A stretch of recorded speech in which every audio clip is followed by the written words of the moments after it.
আসসালামু আলাইকুম, কেমন আছেন সবাই? ফ্লেভার্স অ্যান্ড ক্রাফটসের নতুন একটি আয়োজনে আপনাদের স্বাগতম।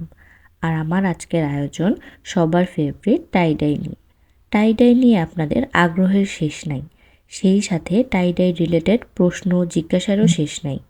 তাই ভিডিওর শুরুতেই বলে নিচ্ছি, টাই ডাই রিলেটেড ইম্পর্টেন্ট সব তথ্য পেতে হলে এবং আজকের টাই ডাইয়ের খুঁটিনাটি সব জানতে হলে ভিডিওটি না টেনে শেষ পর্যন্ত আমার সাথেই থাকবেন। আমার প্রতিটা টাই ডাইয়ের ভিডিওতেই আপনারা নানা প্রশ্ন করে থাকেন।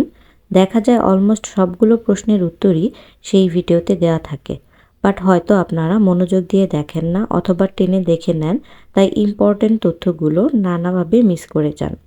এজন্য আমি আবারও বলছি, প্লিজ পুরো ভিডিও না টেনে দেখবেন। তো চলুন শুরু করি আজকের টাই ডাই। যেহেতু টাই ডাই মানে বাঁধো দেন রং করো, তাই আগে বাঁধার কাজটা করতে হবে। আজকের টাই ডাইয়ের জন্য এখানে আমি 2 গজ সাদা লিনেন কাপড় নিয়েছি এবং এই ফেব্রিকটাকেই আমি আজকের ডাইংয়ের জন্য রেডি করব। শুরুতে ফেব্রিকটা ডাবল ফোল্ড করে নিয়েছি। ফেব্রিকটিকে আমি ভাঁজের মাধ্যমে আঁকাবো আজকে। এজন্য ডাবল ফোল্ডের এই ফেব্রিকটি আবারও ভাঁজ দিয়ে এটার মিডল বের করে নিয়েছি। দেন ওইটাকে আবারও ভাঁজ দিয়ে ওই ভাঁজের মিডল বের করে নিয়েছি। আর ভাঁজের মাধ্যমে যে লাইনগুলো পড়েছে এগুলোকে এখন চকের মাধ্যমে এঁকে নিব। তো শুরুর প্যাটার্নটা আশা করি বুঝে গেছেন, জাস্ট ভাঁজ দিয়ে সমান লাইন বের করে তা দাগিয়ে নেওয়া। সেকেন্ড প্যাটার্নের জন্য আমার লাগছে একটি চুড়ি, এটা দিয়ে কিছু সার্কেল এঁকে নিব। সার্কেলগুলো আঁকার জন্য এখানে গ্লিটার পেন নিয়েছি আমি। ফেব্রিকের উপর যে লাইনগুলো এঁকেছিলাম তার গ্যাপের মাঝেই সার্কেলগুলো আঁকা হবে। তো এই স্টেপটা আসলে খুব ইজি। লাইনগুলোর মাঝে চুড়ি বসিয়ে তার ভিতর কলম ঘুরিয়ে সার্কেল এঁকে নেব। একটা সার্কেল থেকে অন্যটার মাঝে আমি 10-12 ইঞ্চির মতো মেপে মেপে গ্যাপ রেখেছি। আর এখানে চুড়ি ইউজ করার কারণ হচ্ছে এই সাইজের রাউন্ডগুলোই আমি চাচ্ছিলাম আসলে। ভিডিও দেখে ট্রাই করার টাইমে আপনারা এই সার্কেলের মাপ বড় ছোট করে নিতে পারবেন ইচ্ছা মতো। তো একটা লাইনের সার্কেল এঁকে নেওয়ার পর অন্য লাইনের সার্কেল আমি আগেরটার গ্যাপে ফেলাবো। এই যে পরের লাইনের ক্ষেত্রেও মেপে দেখছি যে গ্যাপটা ঠিক থাকছে কিনা। তো সার্কেল আঁকার এই স্টেপটাও বুঝে গেছেন আশা করি। এভাবেই আমি পুরো ফেব্রিকটায় সার্কেল এঁকে নিয়েছি। প্যাটার্ন ড্রয়িং এই পর্যন্তই। এখন এই ড্র করা প্যাটার্নটা তৈরি করার পালা। এজন্য আমার লাগছে সুই সুতা। যেই লাইনগুলো এখানে আমি দিয়েছি শুরুতে সবগুলো লাইন সুই সুতা দিয়ে কাঁথা স্টিচ দিয়ে নেব। এই প্যাটার্নটা স্টিচ শিবরি প্যাটার্ন করতে যাচ্ছি, এতক্ষণে বুঝেই গেছেন মেবি। স্টিচ শিবরির ওপর আমি বিভিন্ন সময়ে বিভিন্ন প্যাটার্নে কাজ করেছি। আমার চ্যানেলেও স্টিচ শিবরি রিলেটেড ভিডিও পেয়ে যাবেন। আসলে স্টিচ শিবরি হচ্ছে টাই ডাইয়ের মধ্যে একটা জাদু। এই প্যাটার্নের ইউজ করে যে কোনো ধাঁচের টাই ডাই করে ফেলা যায়। তো আমি একটা লাইনের কাঁথা স্টিচ কমপ্লিট করেছি। এখন এই লাইনের 2 পাশে আরও 2 লাইন কাঁথা স্টিচ দিব। এগুলো আমি এঁকে নিইনি, কারণ সেলাই করা লাইন ধরেই এটা করে ফেলা যায়। আপনাদের যদি সমান করে স্টিচ দিতে অসুবিধা হয় সেই ক্ষেত্রে আপনারা লাইন এঁকেও নিতে পারেন। তো 2 পাশে 2 লাইন স্টিচ দেওয়ার পর ফেব্রিকটা দেখতে এমন দেখাবে। এখন সেম রুল ফলো করে বাকি লাইনগুলো আমি সেলাই করে নিব। সবগুলো লাইন কাঁথা স্টিচ দেওয়ার পর আমার ফেব্রিকটা এমন কাঁথার মতোই দেখাচ্ছে। এখন এঁকে রাখা সার্কেলগুলো সেমভাবে কাঁথা স্টিচ দিয়ে নিচ্ছি। স্টিচ শিবরিটা করতে একটু ঝামেলার হলেও এই প্যাটার্নের আউটকাম বেশ ভালো হয়। আর বললামই তো, এই স্টিচ শিবরির ইউজ করে আপনি ঘরবাড়ির প্যাটার্নও টাই ডাই করে ফেলতে পারবেন। তো সার্কেলের স্টিচ শেষে এটার বাঁধনটাও আমি এখনই দিয়ে দিব। পুরা সার্কেলটা কাঁথা সেলাই দিয়ে নিয়ে দেন এটা সুতা ধরে টেনে পুরা ফেব্রিকটা এমন কুঁচকে গুটিয়ে নিব। এরপর ওই সুতা দিয়েই সার্কেলের ভেতরের ফেব্রিকটাও পেঁচিয়ে নিব। এতে করে দেখা যাবে বড়সড় একটা চুনরি প্যাটার্ন তৈরি হয়ে যাবে। আমার করা টাই ডাইয়ের ভিডিওগুলো আগেও যারা দেখেছেন তারা এমন স্টিচ দিয়ে চুনরি করতে আমাকে আগেও দেখেছেন। আর যারা এখনও দেখেননি তারা আগের টাই ডাইগুলো দেখে নিতে পারেন। টাই ডাই নিয়ে সম্পূর্ণ একটা প্লেলিস্টই করা আছে আমার। আপনি যদি টাই ডাইয়ের লাভার হন তাহলে এটা আপনার ভালোও লাগবে এবং কাজেও আসবে। তো দেখতেই পাচ্ছেন একটি চুনরি পেঁচিয়ে কমপ্লিট করে সুতা গিট দিয়ে কেটে নিয়েছি। এখন পরের চুনরিগুলো আমি সেম প্রসেসেই কমপ্লিট করে নিব। প্রতিটা চুনরি কমপ্লিটের পর সুতায় গিট দিয়ে কাটবেন এবং নতুন চুনরি স্টিচ করার শুরুতেও সুতায় গিট দিয়ে নেবেন। তো প্রসেস আশা করি বুঝে গেছেন এবং নিশ্চয়ই সবাই করতেও পারবেন।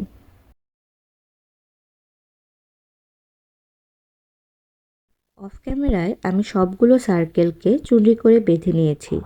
এবার আমার সেলাই করা লাইনগুলো বেঁধে নিব।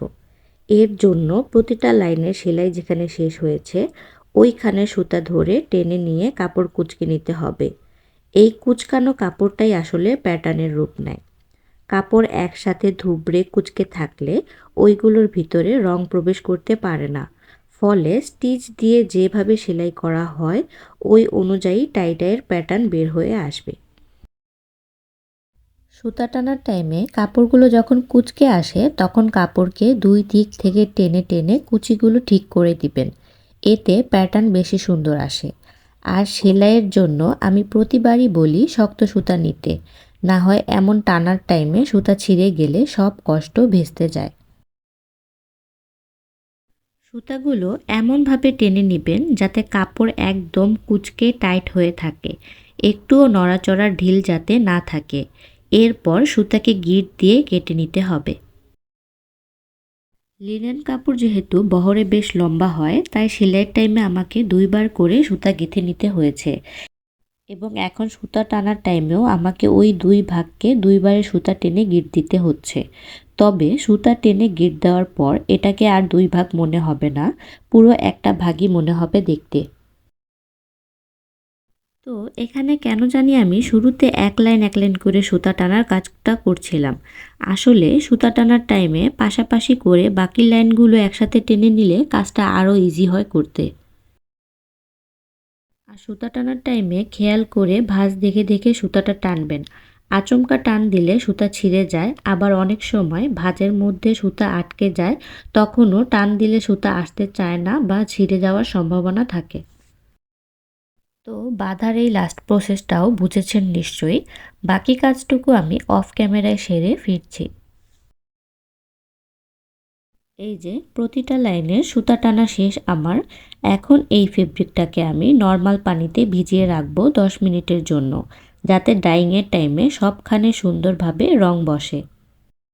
তো চলুন এখন কালার মিক্সিং করে নেওয়া যাক। আর এই ফাঁকে ডাইংয়ের কালার রিলেটেড সব ধরনের প্রশ্নেরও উত্তর দিয়ে দেওয়া হবে। শুরুতে ফুটন্ত গরম পানি নিচ্ছি। এখানে আমি ভ্যাট কালার করব। টাই ডাইয়ের সবচেয়ে বেস্ট অপশন হচ্ছে ভ্যাট কালার। এই কালারের দামও অন্যগুলোর চেয়ে তুলনামূলক বেশি হয়ে থাকে। আর ভ্যাট কালার করতে হয় ফুটন্ত গরম পানি দিয়ে। আপনি যেই ফেব্রিকটি নেবেন তা ঠিকঠাক পানিতে ডুবে থাকতে যেই পরিমাণ পানি লাগবে ওই হিসেব করেই পানি নেওয়া লাগে। এরপর দিয়ে দিব ভ্যাট কালারের মেডিসিন। অলমোস্ট সব ভিডিওতে আমি যেই প্রশ্নের উত্তর দিয়ে থাকি তা হচ্ছে ভ্যাট কালারের কী মেডিসিন লাগে। ভ্যাট কালারে দুই ধরনের মেডিসিনের ইউজ হয়, একটি হাইড্রক্স, অন্যটি কস্টিক। এগুলো রঙের সাথেই দিয়ে দেয় দোকান থেকে। তো পানিতে শুরুতে আমি হাইড্রক্স দিচ্ছি, এটা নেড়ে মিক্স করে দিয়ে দিব কস্টিক। নাড়ার জন্য চেষ্টা করবেন কাঠের কিছু ইউজ করতে, তা কাপড়ের জন্য ভালো হয় আর কি। এরপর দিব আজকের ডাইংয়ের কালার। এখানে আমি royal blue VAT colour use করেছিলাম। 2 গজ লিলেন কাপড়ে এখানে আমি 1 তোলা ভ্যাট রং এবং 2 তোলা করে হাইড্রক্স এবং কস্টিক ইউজ করেছি। রং দেওয়ার পর তা খুব ভালো করে নেড়ে পানির সাথে মিশিয়ে নিব। আর তারপর দিয়ে দিব আমার ভিজিয়ে রাখা লিলেন ফেব্রিকটি। ফেব্রিক রঙে দিয়ে তা কাঠির সাহায্যে ভালো করে উল্টে পাল্টে রং লাগাতে হবে। এই নাড়াচাড়াটা না করলে ফেব্রিকে সমানভাবে সুন্দর করে রং বসবে না। ফেব্রিক নেড়ে চেড়ে রঙের পানিতে 10 মিনিটের জন্য রেখে দিব যাতে ভালো করে রংটা শুষে নিতে পারে। 10 মিনিটের রেস্টের পর এই ছিল আমার ফেব্রিকের অবস্থা। কি সুন্দরভাবে রংটা শুষে নিয়েছে দেখে বুঝতেই পারছেন। এখন এটাকে রং থেকে তুলে পরিষ্কার পানি দিয়ে ওয়াশ করে লেগে থাকা বাড়তি রংটা ছাড়িয়ে নিব। তো ফাইনালি ডাইং এবং ওয়াশের পর আমার ফেব্রিকটা ফাইনাল শোডাউনের জন্য রেডি। ধীরে ধীরে এখন বাঁধন খুলে ডাইংয়ের রেজাল্ট দেখার পালা। যারা আমার ভিডিও দেখেন জানেন এই মুহূর্তটা আমার সবচেয়ে অপছন্দের। ডাইংয়ের রেজাল্ট দেখব ভেবে তর যেন আর সয়ই না। ও হ্যাঁ, আরেকটা ইম্পর্টেন্ট ইনফরমেশন তো দেওয়াই হয়নি, তা হচ্ছে রং কোথায় পাওয়া যায়। অলমোস্ট সবারই জিজ্ঞাসা এটা। আমি এই রঙগুলি উত্তরা থেকে কিনি, তবে যারা অন্য অঞ্চলে থাকেন তারা হাতের কাজের রিলেটেড জিনিসগুলো যেখানে পাওয়া যায়, মানে লেস, পুঁথি, পাতি সেল করে যে এসব দোকানে বাটিকের রং বললেই পেয়ে যাবেন। তো কথায় কথায় বাঁধন খুলে ফার্স্ট ঝলক কিন্তু দেখা হয়ে গেছে। বাকি অংশ আমি অফ ক্যামেরায় খুলে দেখাচ্ছি।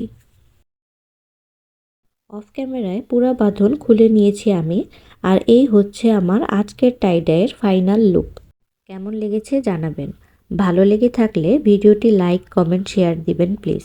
আর যারা চ্যানেলে নতুন তারা প্লিজ চ্যানেলটি সাবস্ক্রাইব করবেন। তো আজ এই পর্যন্তই। সবাই ভালো থাকবেন, সুস্থ থাকবেন, ফ্লেভার্স অ্যান্ড ক্রাফটসের পাশেই থাকবেন। আল্লাহ হাফেজ।